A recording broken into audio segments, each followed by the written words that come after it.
都是斜。你说的对啊。那个站桩，我要怎么站？一定是斜的啊！我要你说以前人打斗，狭路相逢了，碰到一个在野外斜坡，两个人还说等等等等，我们去找一个平地，有这样的事儿吗？老实说老话，譬如说我现在碰到这个斜我如果要站桩，我要怎么看？你如果要站桩，因为站桩它不是用，站桩是练功，你还是要找平的。但是我在走拳的过程里面的话，我是要随时根据那个地去定我的。然后你站桩，如果那个地不平的时候，你要去维持到平，所以要用当去。什么叫做维持到平？就是比方讲，我这个也跟他们讲一下好了。Hello， 来一下，来一下，在不平的地面，你要维持到平，因为你在不平的地面啊，比方讲斜坡，你在斜坡站的，你在斜坡站一边高一边低嘛，你在斜坡站一边高一边低嘛，你还是要维持到你的平啊，你的正嘛，是不是这样子？那你不能说我站一个斜坡，我的身体就成为这个样子啦。好，那你在不平的地上面，你怎么维持到你的平？就两条腿，一条腿高，一条腿低。请问你要怎么维持到你的身体的平？啊？你要去迁就高还是迁就低？我们常常看到那个长短腿的人，或者两条腿一条腿有问题，稍微长一点、短一点的时候，他们在走路的时候有一个很大的问题，就是什么？就是他们去迁就那个长的腿，他们去迁就长的腿，所以他们走起来或者他要去迁就长的腿嘛。我的腿站起来，我这条腿好的啊，它这么直啊，我这条腿是短的啊，所以他们走路的时候，他会这样子，然后要回到这个直的，是回到这个直的，所以会晃动。那如果要稳的话呢？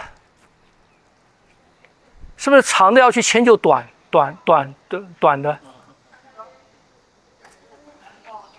我两条腿的长度不一样，那我要维持到我的身体是正的平的，那我是不是长的变短？是吧？我长的变短，两个在走的时候我就平啦。这就是我们走掌的时候用什么？用胯用膝来调整我们的底下的跟地面的那个关系，而不影响到上半身的稳定。所以当你去找一个不平的地方去走的时候，你就会练到这个。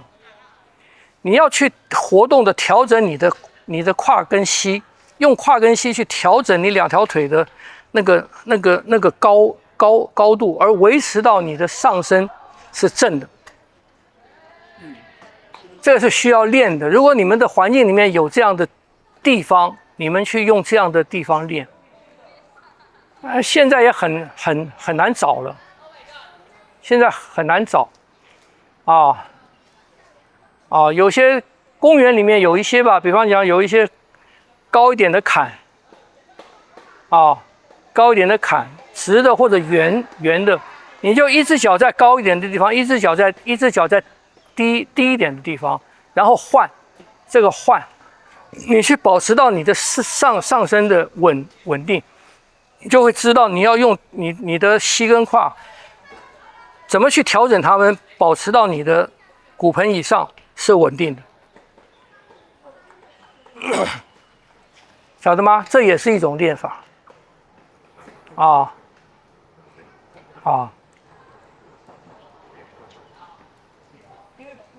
啊，所以那个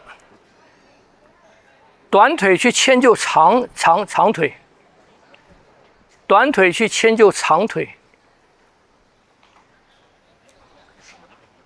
这是人的一个什么？人的一个观念，因为他认为我这条腿就是不对的，我这条腿就是不对的，所以我要什么？我要去回到那个对的。所以他就会什么？他就会下来，他就这么长嘛。下来以后，他要回到这个对的，去迁就这个对的。可是他没有想到什么？他没有想到你长久这个样子，当你这样摇膀的时候，你慢慢的，你的髋关节、你的膝关节、你的腰、你的脊椎都会歪掉。他没想到这个。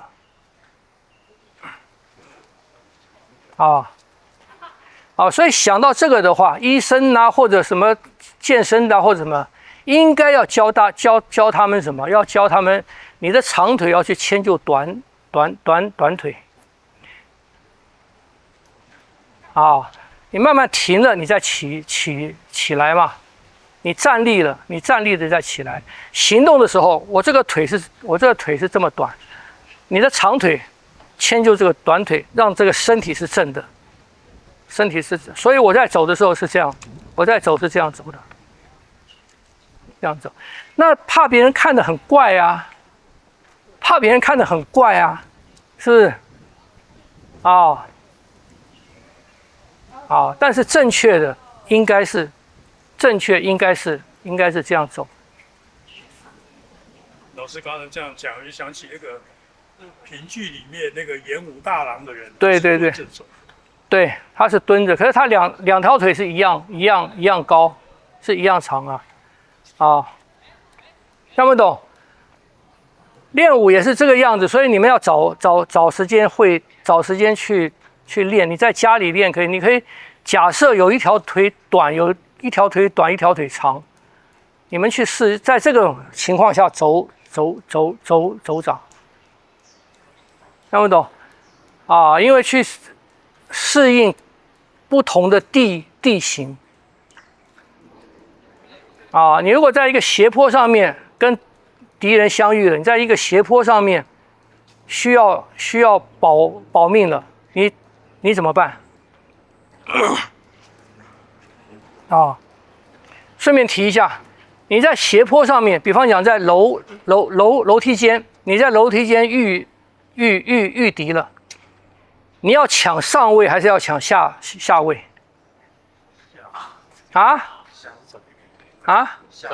上，你说下，什么原因要下？比较好攻击吧。比较好攻击，什么原因要上？攻击好。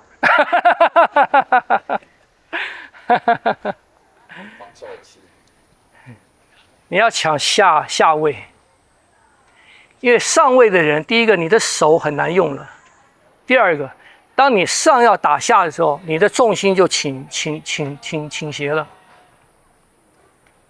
下位的很容易保住你的重心，然后去什么？去改动上位的人的重心。那大人对小孩子，他一定要弯腰，所以下位的可以掌握到这个优势，什么优势？重力的优势。所以在斜坡的地方、楼梯的地方，你遇到问题了，你要抢下位。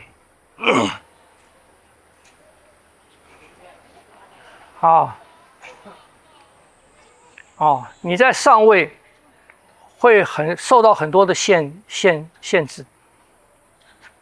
这个是顺便提一下。好了，好，这个晓得就好。我们再练练。在河川上面去走，有一阵子在训练那个，在河川的那个鹅卵。对啊，有，那是好久以前了。因为我以前就有在那个河边小河边那个鹅卵石滩在那个上面练手掌，在那上面练炮锤。那多久以前了？有带学生去练过。你们有这个机会，也可以试试看啊。所以我说脚为什么一定要提呢？因为你到那些地方练，你就晓得了。你脚不提啊，后脚一收就踢，到石头。还有水胎了啊？会滑水胎。对，你腿一定要这样子落啊。所以很多我前几天看那个有一个大师啊，我常常说他的那个大师，他说烫泥布啊是北京那个以前地上泥巴路啊，泥很多，下雨以后啊很多泥，所以大家走路啊要这样子，要这样子走，要在那个泥上面这样子滑着走。说第一个。八卦拳不是在北京创立的，不是在北京创立的，烫泥布也不是在北京才有的，它是在山林里面道家的人创的。第二个，你们自己去试嘛，你在有泥的地方，你这样走，你是不是把泥都铲到你的鞋面上了？你是不是把泥都铲到你鞋面上了？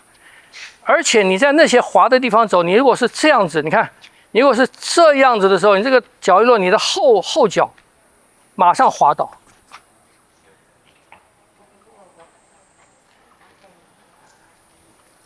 这个在冰上面走过的人，你就晓得所以是不合理的。晓得吗？我以前在冰上走过。对呀，是不是？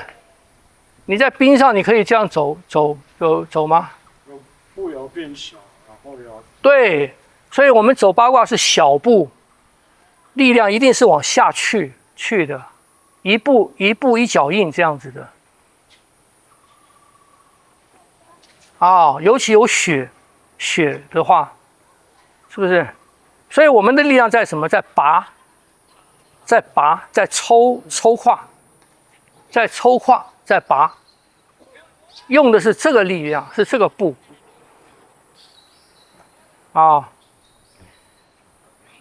你到河滩上面去，用这个你走走看，听不懂？所以很多东西应该怎么样，你们自己去试就晓得了。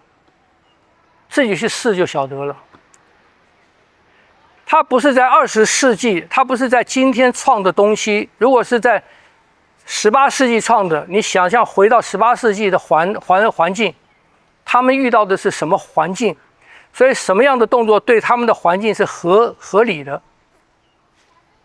对他们是合理的。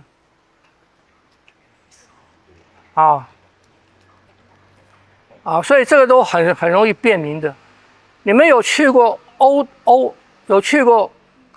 洲的话，欧洲有很多路啊，它是不是用这么长的那个方砖，这样子扎下去的？是不是这样？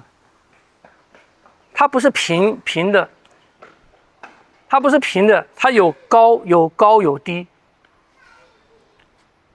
有些地方它车子压的久了以后，它还有凹陷。他们的城市里面，你到 Prague 去，或者欧洲很多城市全都是这样的石头。你到那个地方去走路，你如果是这样走路，你走2步就摔跤。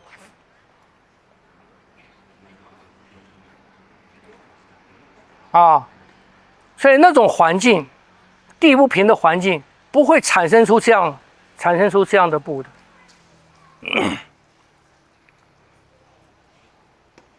好，你们再练练。